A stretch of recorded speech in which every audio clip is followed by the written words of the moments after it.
Mga kada, dahil Fire Prevention Month ang buwan ng Marso, ay may susubukan akong gawin, ang maging Fire and Rescue Volunteer. Kaya tara, samahan niyo ako sa aking kakaibang experience bilang bombero for a day. Grabe! Ang init! Summer na talaga. Sobrang init. Pero, teka, kakaiba naman ang init ngayon. Tsaka, kakaiba naman yung nararamdaman ko. Hot flushes ba ito? Sana hindi naman, kasi bata pa naman ako. Pero bakit naman ang init? Para naman ako inaapoyan. Ha? Ano yan? Amiga, it's time. Dito tayo. Oh! Hi! Duty na? Oo. Teka. Oh nga, fire drill! Oh, sige na nga. Saan ba tayo pupunta? Dito tayo. Sige, mga kada, your Amiga Lacuachera reporting all the way from Raha Volunteer Fire Station, kung saan mag-experience po ako magiging firewoman for a day para sa inyo, mga kada. Alam nyo naman na ngayon, medyo marami pong sunog nangyayari, di ba, Sir Jay? Yes, ma'am. Sobrang dami, kaya sana hindi namin kayo kailangan i-bother. Yan yung goal namin. Pero, in case na kailangan namin kayong i-bother, nandito naman kayo para sa amin lahat. Opo. Ay, very good. Kaya ngayon, i-experience ko na rin kung ano ba ang mga ganaps nyo pag may mga ganitong event. Okay? Yes, ma'am. Turuan mo ako lahat? Yes, ma'am. Alright, Dito tayo. samahan niyo ako, mga kada. Let's go! Ayan, mga kada, kasama ko pa rin si Sir Jay Infante. Sir Jay, welcome to Kada Umaga. Now, totoo talaga, magchikahan na tayo. Yes, ma'am. I-explain mo sa amin lahat, para sa kaalaman ng lahat ng mga kada nating nanonood ngayon, yung role niyo po dito. Ako po si Jay Infante, isa pong Deputy Fire Chief ng Operation and Training ng Raha Volunteer. Yan, itong Raha Volunteer, itatry natin ngayon lahat ng pwede kong gawin as a person for the first time, di ba? Kaya marami akong tanong sa iyo, Sir Jay. Ito, paano nyo nalalaman kapag may isang, of course, may emergency and everything, pero paano nyo nalalaman kaagad in actual na may sunog? Usually, ma'am, sa radio monitoring namin. Kasi makikita mo sa loob mamaya, marami tayong radio, naka-standby doon, naka-scan yung radio namin. So doon namin malalaman kung may sunog, may kailangan ambulance o kailangan ng rescue truck. So doon namin malalaman. How do we know kapag talagang kailangan yung puntahan or medyo mild lang may siya? code kasi siya, ma'am. Usually ginagamit lang 10 codes. So hindi yun maintindihan ng mga normal na, yung mga normal layman's citizen. term, kumbaga. Pero sa mga bombero na gumagamit ng 10 codes, doon namin malalaman. Doon yung malalaman. Yes. Hindi, sa isang araw, Sir Jay, ilan ba yung nakukuha nyo na yung mga ganyan na codes na medyo worrying po sa ating mga tao? Usually, ma'am, kagaya nung last few days, sabay-sabay po ang sunog. Oh? Yes, nagkaroon ng 3 sunog. Sa isang araw? Sa isang araw. Pero pag depende po kasi yan sa lugar, so kung anong malapit, yun na lang po ang nare-respondihan namin. I see. Tapos, nasaan po yung bombero usually naka-duty? Lagi ba nasa mga, like quarters ninyo? Or pwede rin may mga, pwede ba tambay na somewhere na Yes, close ma'am. by, di ba? So usually, ma'am, sa Manila kasi marami na rin mga volunteer. So makikita mo nasa tabi-tabi lang sila. Sa amin naman po dito, andyan lang, nakapark lang po. Anytime kung kailangan, ready naman po silang gamitin. Tapos, describe mo sa akin, Sir Jay, yung araw ninyo, like yung pagpasok nyo, ilang oras ba kayo nandito? Usually, ma'am, pag volunteer kasi hindi mo talaga mapopurso yan na mag-duty. Kung free time lang nila. So kagaya sa amin, pero kami dito may night shift, tsaka may day shift talaga kami. So like, sa isang week, ilang beses kayo po nagvo-volunteer dito? Ako, ma'am, usually 3 times a day, 3 times a There's a week. week, Yes. oo. Depende kung may bakante. Pag bakante, free time mo. Kaya nga volunteer eh. Oo, So free pag sinabing time volunteer, di mo naman makuha. Kasi walang bayad. So, ginawa So lang nice natin talaga, to na Sir Jay. libre para sa bayan. I hope there is a lot of people with the same heart as you, no? Sana po, sana po. Sana. And ito pag walang naman sunog, Sir Jay, ano usually ginagawa? Walang pasok pag gano'n or nandito pa rin po kayo? Anytime po, ma'am, pag walang sunog, maintenance. Kailangan po ng sasakyan niya ng maintenance. So you still come in? Yes, ma'am. Maintenance ng gamit, retraining. Kasi kailangan natin mag-retraining, baka may makalimutan. Correct. So, To update. update ng training. So, nakaganda lang po sa amin kasi sa grupo namin, gumagastos kami ng sarili para lang mag-training din po, para ma-upgrade. Yes, that's so nice. And ilang ba kayo dito? More So or less, far, mga ang volunteers? active namin ngayon yung regular na nag-duty nasa 45, pero yung member talaga namin nasa 60, ma'am. Ang galing. So yung regular na nagpapalitan na nag-duty. Sir Jay, ito yung sikat, no? Yung pole. Yes, ma'am. Fire pole. Yes, ma'am. Nagpo-pole dance. Ay, joke hindi lang. mo, ma'am. Yung fire pole, di ba po? Yung Yes, sikat ma'am. yun. Ginagamit pa ba rin yun? So far, ma'am, ngayon, ma'am, hindi na po siya ina-advise na gamitin kasi marami na pong mga kapwa natin bumbero ang nadisgrasya ng pagbaba nila doon. Sa spine? Yes, ma'am. Ah, Kasi kasi mahirap. bumabagsak, yes. Oo. Na-try mo yun? Yes, dati? ma'am. Na-try talaga yun. Kasi Kailan mo siya na-stop? nung pag sinabi na ng nag-a-advise, Hindi na kasi safety safe. kasi. So may Safety. nangyari siguro. Yes, marami na po. Maraming na nangyari. Naku po, mag-ingat pa tayo. Kaya lagi natin sinasabi, safety first, safety, safety. What's the replacement for the fire pole ngayon? Stairs? Mabilis Mabilis na. na Yes, lang. ma'am. Hindi na lang yung pabagal-bagal. Sa bagay, Yes, no? ma'am. Mahirap naman talaga yung ano. Kasi Grabe paano- yung trabaho nyo. Yes, ma'am. Paano pa tayo makakasave kung tayo mismo ang natamaan na? That's true. Yes. And talking about safety, ito, turuan mo kami ang mga functions ng truck nyo, kung paano i-prepare, and also kung anong outfit na gagamitin. Wow, outfit talaga. Yes, ma'am. Kala no, outfit of the day, la kwachera. Hindi, meron kasi talaga tayong prepared na safety PPE, ma'am, outfit. tawag doon. Correct. Can we get that? And then Yes, turuan ma'am. mo rin ako mamaya lahat dito sa truck mo. Let's go mga kada. Mag-i-enjoy tayo nito. Ito na. Hindi biro ang maging fire and rescue volunteer mga kada. Dahil ang PPE or personal protective equipment pa lang na kailangan nilang isuot, bongga na! And super bigat. Okay, ito po yung pinatawag namin basic PPE ng firefighter. So PPE is personal protective equipment. Una, kailangan mo ng helmet para sa ulo, then goggles para sa mata, then kailangan po rin ng flashlight. Kasi sabi ko nga po, pag nasa sunog is madilim. Pag napatay na natin, then mausok. Then fire hose. Ito po yung fire hose, ito po yung para hindi ka maipasukan ng mga alipato o baga sa leg mo. Then, ito po yung alarm pass para pag hindi po kayo na pag hindi po kayo gagalaw, nag-aalarma po to. So it means pag nag-alarm na yan, ibig sabihin may firefighters down na tayo. Radio, pinaka-importante. Communication natin sa labas kung ano nangyayari sa loob. Then, gloves para sa kamay. Then, upper natin. Then, lower pants. Then, boots. Kailangan natin ng boots kasi pag once na nag-aano sa boots is para hindi tayo mapako. Kailangan style to. Okay? So, yun po yung pinaka-basic na PPE ng firefighter. So, halimbawa, yung mga liar, kailangan nila ito eh. Yes. Diba? Liar, pants on fire. So, kung meron ka nito, safe ka naman. Pero bawal po magsinungaling, ha? Hindi pwede. Okay, Then, here we go. Ito po yung upper. Tapos, may ano ka po ng radio para communication nyo po. Then, ito po yung pass. So, pag na-trap po kayo, pwede nyo po itong malalaman na po ito ng Para Ano sa ba to? safety naman yun. Yes, Ganito. ma'am. Bukod ito sa yung- radio. Yes, po. Parang parang yung mga bell ng, di ba, Yes, usually when we oo. have seniors sa bahay, ganyan. Yan. Tama ba? Yes, Ganyan? ma'am. Ganyan. Tapos, kailangan nyo pong zipper, tapos, ano siya.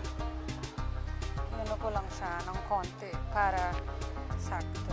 That's good, nagtali ka na ng buhok. Kasi bawal talaga yan Oo, nakalabas. eh. Kasi baka yun Baka yung umaya mas more fire Yes. pa dahil sa mahabang buhok. Yes, ma'am. Tapos, Okay. close. Then, this is the helmet. So, may flashlight. So, ito po yung helmet.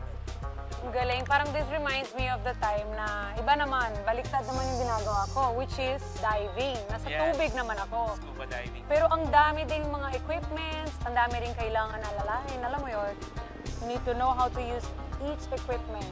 Okay na po yung skip mo. Yeah. So, paano itong natin? Ito po. Dito. And, higpitan niyo po dito. Hilain niyo po. So, yan po yung... Okay na po. Yeah? Tapos, Yan, Sir Jay. Okay. Sabihan mo sa aming lahat dito sa kada umaga, ano ba ang ibig sabihin ng mga ito? Like itong flashlight? flashlight kasi pag may sunog po, Hindi naman maliwanag, di ba, sa loob. Correct. Pag napatay mo na yung apoy, madilim na, so kailangan mo flashlight. Goggles, eye protection. Helmet, para syempre sa ulo. Tapos ito, hindi naman sinasabi natin na fireproof siya. Fire retardant lang. Hindi kagaya sa normal na t-shirt, madaling masunog. Ito, More resistant lang ng konti. Tapos, syempre, fireboats with steel toe kasi kailangan mo, kasi hindi mo alam kung may bako doon sa loob o may mga basag na mga glass. So, baka mga ano. So, yan po. Tapos ito, For emergency, itipin natin para ma-alert yung mga kapwa natin bombero na hindi ka na makagalaw o naipit pa, na-trap ka. Then, radio. Communication mo sa labas. are you sure, sir? Very madaldal ako. Baka mamaya, kwentuhan lang yung gagawin ko dito. Hindi po. Yun po yung tinatawag natin, courtesy sa radio. Pag may nagsasalita, lalo na pag-operation, huwag ka mong magsalita. Hindi, syempre pag nandun ako, behave ako, promise. Yes, pero ito ang tanong ko. Ilang ba yung fireman na kailangan nyo sa isang truck kapag meron kayong isang call? Yes, ma'am. Sa isang call namin... Depende rin kasi. Yes, no? ma'am. Pero usually sa amin, 5. So may tinatawag kaming TPO, driver, pump operator. Siya yung nag-operate sa lahat ng ano. Mamaya makikita mo kung paano mag-operate ng pump ng truck. Then second is yung tinatawag naming lineman. Siya yung taga-check ng line natin. Baka mabutas na or hindi masyadong magka-connect. May mga leak ng... And then may bumobomba o yung tinatawag. So bawat fireman, may doon sa 5 na sinasabi mo, may tasking po may yun. tasking Yes, sila na iba-iba. Yes po. Anong magiging task ko, Sir Jay? Gusto mo, ikaw ang lumaban. Sa apoy. Kung gusto Baka niyo. ako yung apoy. Wow! Feeling apoy. Ito na. Gusto ko na rin makita ang truck nyo at kung anong meron dyan. And pwede ba nating, Yes, ma'am. tour? Truck tour. Tara? Yes, ma'am. Hindi lang pala pag-responde kapag may sunog ang ginagawa ng mga bumbero. Basta may kailangang i-rescue, ready silang tumulong. Marami po tayong klase ng fire apparatus. So, ito po, yung example natin is rescue truck. So, ito po yung rescue truck. Nandito po yung lahat ng gamit natin para sa extrication, sa high angle, sa collapse structure. Extrication po, halimbawa, pag naipit yung tao sa mga sasakyan. So, meron po tayo dyan mga spreader cutter, may circular saw, tapos pag may puno. So, nandyan po yan lahat ang gamit natin. So, ngayon naman, yung kulay dilaw na yan, yung tinatawag nating fire engine. Ang purpose niyan is siya yung pinakamaganda talagang makabungad sa sunog kasi malakas ang bomba. Tapos pag marami naman tubig ang kailangan mo, yung tinatawag nating tanker. So yung fire tanker. The next po, pag may i-rescue tayo sa taas, kailangan natin ng ladder. So ito po yung fire ladder natin. So yan po yung mga gamit natin na nandito. Siyempre, kinuha ko rin ng opportunity na makakwentuhan ang ating mga fire and rescue volunteers kung bakit nila itong ginagawa. So guys, kwento naman sa amin dito sa Kada Umaga. Ano ba yung pinaka-memorable na experience na meron kayo na kung bakit niyo itong ginagawa? Pinaka-memorable namin is yung, kung naalala niyo po yung sa Pampanga. Yung nag-collapse yung... Kailan po yun nangyari? Do you remember pa? Nakalimutan ko. Basta nag-collapse yung isang shop, parang grocery. So, yun yung pinaka-memorable sa akin kasi ginapang ko yung tao na naipit doon, tapos binigyan ko ng tubig. Kasi hindi siya makukuha kasi nadaganan siya. So, yun naman yung nangyari na pagkatapos ng And then you saved that person as well? Hindi lang naman kami, pero marami maraming nakuha kayo. namin for almost 10 hours. Wow! Ng hukay, kasama ng ibang volunteer group. So, grabe, Yes. pinuntahan niyo pa yung Pampanga? Kasi pag kailangan kasi ng tulong, pumupunta talaga po. Then, recently naman, yung collapse structure naman dito sa Estero, yung sa may Binondo, yung may bata na natumbahan. So, sa awa ng Diyos, yung bata hindi na nakasurvive. Kasi sobrang hirap, kasi creek kasi.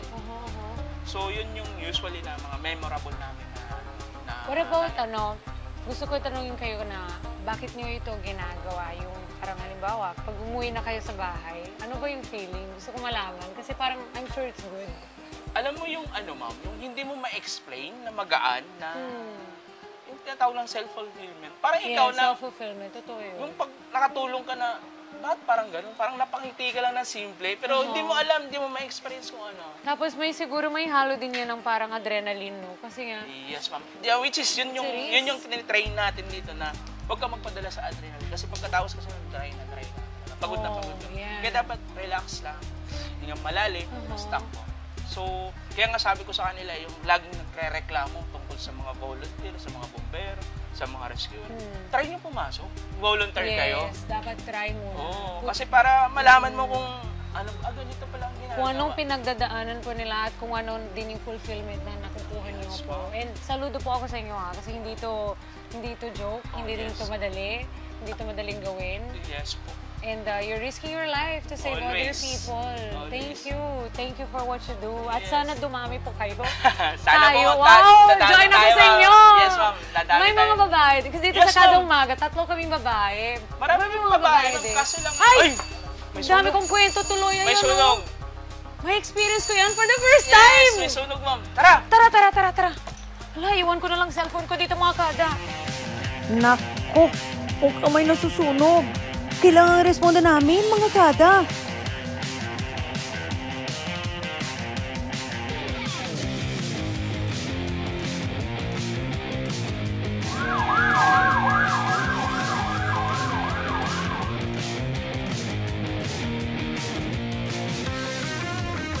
Ito yung tinatawag kasi nating male, female. Bakit Aha. male? Basta tandaan mo lang may dulo. Aha, Male, female. Female. Then, Parang sa audio yes. system, ganun din. Akala kasi ng iba, kasi ito yung nagbibigay sa GPM, gallon per minute. Kaya akala nila walang tubig yung fire truck. Pero kung ang fire truck is ano lang hanggang, di ba, 400 gallon. Ito, maglalagay ka ng 110 gallon per minute. So ilang minuto lang yun. Wow, So, mabilis. ubos ka agad. Oo. So akala nila walang laman ng ano. Kasi sobrang, sabi Yes. niya mga kada, sabi ni Sir Jay, parang tong baril sa Yes. sobrang lakas. Yes, and bawal po ito itutok sa ano. Bawal itutok Sa po tao. sa tao or sa camera, Usually, ma'am, lahat. nangyayari sa amin is may nangaagaw pagdating sa fire scene. Oh. Inaagaw nila to kasi gusto nila unahin yung ano. Ang ginagawa namin, yung bibigay namin sa kanila. Aha. Kasi para ano, sila ang gagawa. Sila na, Tapos oo. sabihin namin sa DPO natin, driver pump operator, ito po yung pump natin. So, okay. sila yung mag-ooperate na ngayon doon. So, sabihin namin, oy, inagaw yung ano natin. Oo. So, doon na sila maglalaro. So, Para lalakasan hindi nila. ka Oo. So, pag nilakasan, bibitawan na nila to. I So, see. ganun yun. Kaya Okay. dapat po, pag hindi nyo alam gamitin to, huwag nyo agawin sa Huwag bomber. gagawin natin yan Yes. ha, guys. Hindi to Okay. biruan, hindi to Yes. joke. Okay, so... Mararanasan mo yan mamaya, ma'am. Kaya dapat, ikaw din. Dito yung hawak. Yan. Okay, So, so yung ito isang yung kamay male, ito yung female. Dito ka po hawak. And then dito po yung... See? Fired na ako as a fire lady. Dito, ma'am, dito. Yung isang kamay mo, ito, hawak mo dito. Yan. The firewoman is on fire. Then, yan. Sige. Sir Jay, halika dito. Yes, ma'am. Yan. Si Masyado- female po ang iikot. Masyado kong girl for this job. Alam mo, may mga women firefighter Yes, naman, ma'am, marami diba? po. Marami din po. Saludo ako sa inyo, promise. Kasi, syempre, Yes. Okay, Then, now. punta ka na sa...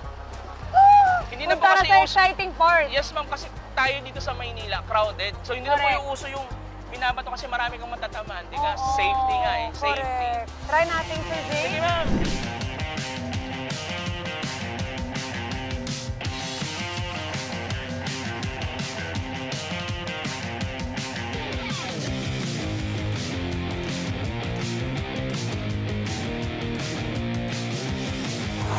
Woo!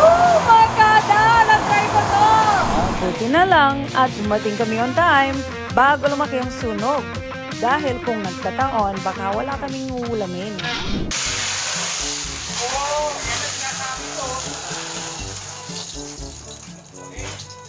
Kamusta ang sunog dyan? Anong status?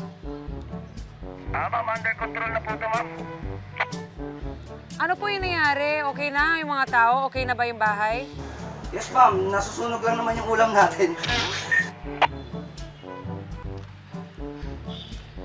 Akala ko naman kung anong nangyari sa inyo. Ano ba yan? Buti na lang. At least, di ba, wala tayong problema. Pero maraming pong salamat, ha? Maraming salamat sa effort ninyo. Ay, tara na! Kain na tayo. Let's go na, ma'am. Sa na-experience ko bilang bombero for a day, ay lalo akong bumilib sa mga fire and rescue volunteers natin dahil sa kanilang ginagawa. Mabuhay po kayong lahat! Abangan nyo kami lagi sa Kada Umaga! Hello mga Kanet 25! This is Diana Menezes, and for more Kada Umaga updates, just click the subscribe button and follow us on Net25 social media pages at Net25 TV and at Net25 Entertainment.